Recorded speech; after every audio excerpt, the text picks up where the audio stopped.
The Revenge, bagian 76, Red 21 plus oleh Neng Neng. Jadi, katakan padaku, apa yang kamu tahu mengenai kepergian kedua orang tuaku? Kiara membuka suara saat netranya kini melirik pada pria yang tengah berdiri menjulang di sampingnya. Pria tersebut terkekeh pelan, tidak melirik Kiara. Pria tersebut menatap lurus ke depan. Sepertinya pemandangan danau buatan di depan sana jauh lebih menarik daripada si cantik Kiara. Namaku Ricky. Pria itu menjawab hal lain, membuat Kiara mendongakkan kepalanya. Tubuh tinggi tegap pria di sampingnya membuat Kiara harus mendongakkan kepalanya. Aku tidak. Sedari awal kita bertemu, aku bertanya-tanya, kenapa kamu tidak bertanya mengenai namaku terlebih dahulu? Seharusnya kita memiliki perkenalan yang baik dan berkesan. Namun, keadaan malah membuat kita menjadi seperti ini. Pria itu tersenyum. Sesekali tangannya saling bergesek, mencoba menghangatkan tangannya yang terasa kebas karena dinginnya udara malam. Ditambah, suasana di danau ini memang selalu dingin dan sejuk, efek dari air yang mengalir dengan warna hijau jernihnya. Harusnya kamu bertanya, siapa aku? Kenapa aku bisa mengenal kedua orang tuamu? Namun, alih-alih bertanya hal dasar, kamu langsung menodongku dengan pertanyaan yang berat. Pria itu menghela napasnya berat. Apa menjadi istri Andra begitu berat? Aku sudah tidak lagi melihat senyummu, apalagi wajah ceriamu. Kini, aku hanya melihat banyak beban di wajahmu. Pria itu kini melirik wajah Kiara yang terlihat termenung. Aku adalah teman ayahmu, selama kami bekerja di bawah naungan Shailendra. Pria itu mulai percakapan pada intinya. Kiara kini mendengarkan dengan seksama. Banyak hal yang telah terjadi. Kami tahu jika keluarga Shailendra bukan orang yang baik, bukan orang yang mudah untuk dijatuhkan. Kekuasaannya terlalu menakutkan, hingga kami hanya bisa manut dengan apa saja yang dia perintahkan. Kiara mengangguk, tidak perlu dijelaskan.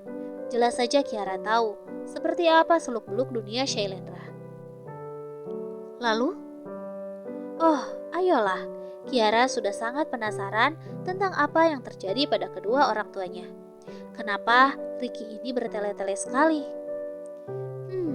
Aku tidak yakin jika kamu mau mendengar semua yang terjadi. Pria itu rupanya kian memancing amarah Kiara yang sudah tidak sabaran. Akan aku dengarkan, Kiara menjawab tegas. Yakin jika kamu akan kuat? Pria itu kembali bertanya, membuat Kiara begitu greget dengan pria di sampingnya. Katakan saja.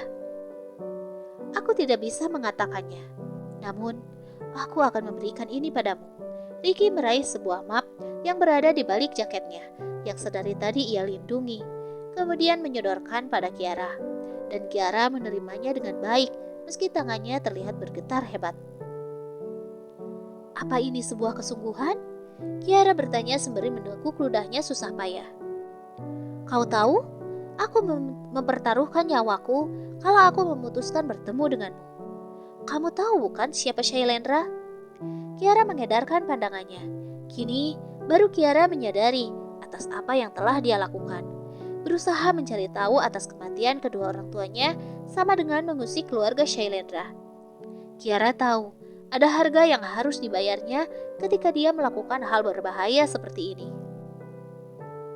Aku akan meminta asisten Kim untuk menyelamatkanmu. Kiara menatap lelaki itu dengan tatapan yang sulit diartikan. Hatinya berkecamuk gelisah. Tidak perlu.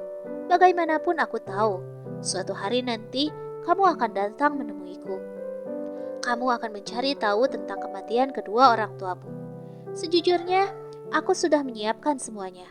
Termasuk, aku sudah menggali kuburanku sendiri. Pria itu terkekeh pelan, membuat Kiara merasa iba. Hatinya luluh tersentuh. Bagaimana mungkin Kiara menjadi seegois itu? Lalu, kecelakaan itu? Kecelakaan yang membuat Anet mati terbunuh. Apakah itu juga rencana Nyonya Shailendra? Kiara bertanya lagi.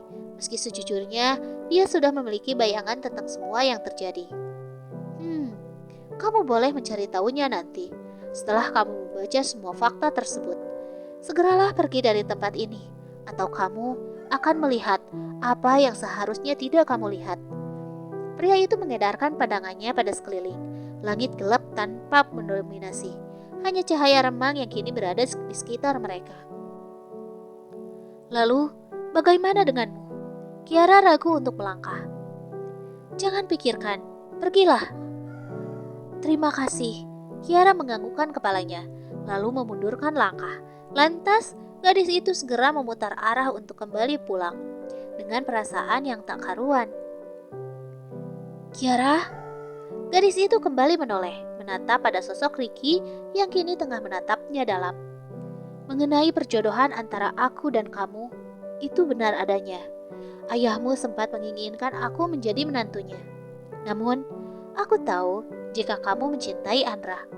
Aku membiarkanmu menikah dengannya karena aku tahu gadis yang diam-diam aku cintai akan bahagia jika hidup bersama cinta pertamanya.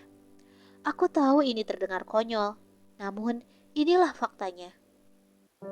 Pria itu tersenyum tulus, membuat Kiara termenung. Kiara kembali melanjutkan langkahnya dengan pikiran yang kusut.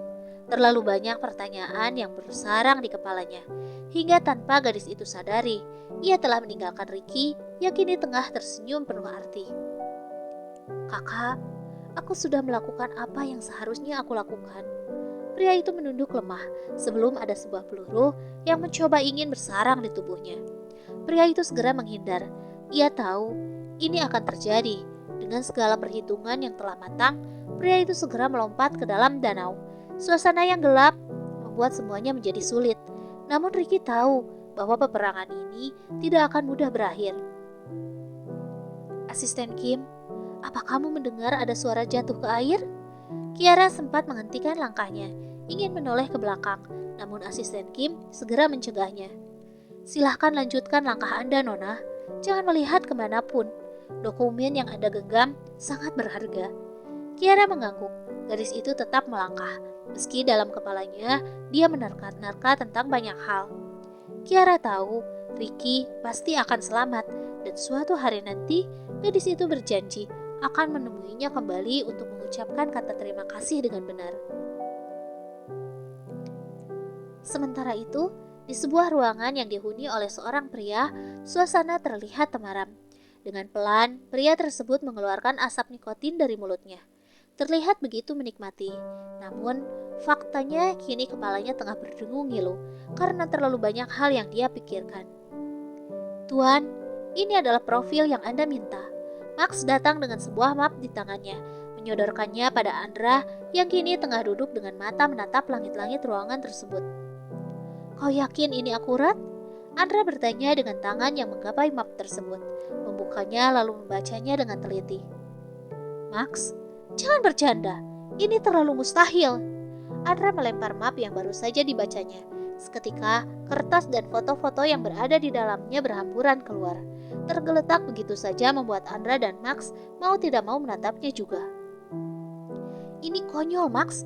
Katakan padaku, jika ini semua adalah kebohongan. Terang Andra dengan nada frustasi. Ini adalah laporan paling akurat, Tuan. Anda bisa mengkonfirmasi langsung pada orangnya. Max sungguh tidak bercanda. Awalnya pria itu juga syok, namun ini adalah faktanya. Tidak mungkin. Dengan frustasi, Andra membanting apa saja yang berada di dekatnya, membuat Max hanya bisa menghela napas berat melihat Andra yang seperti kehilangan akal. Aku bahkan sudah melakukan segalanya, Max. Aku sangat mencintainya. Tidak mungkin. Ini tidak mungkin.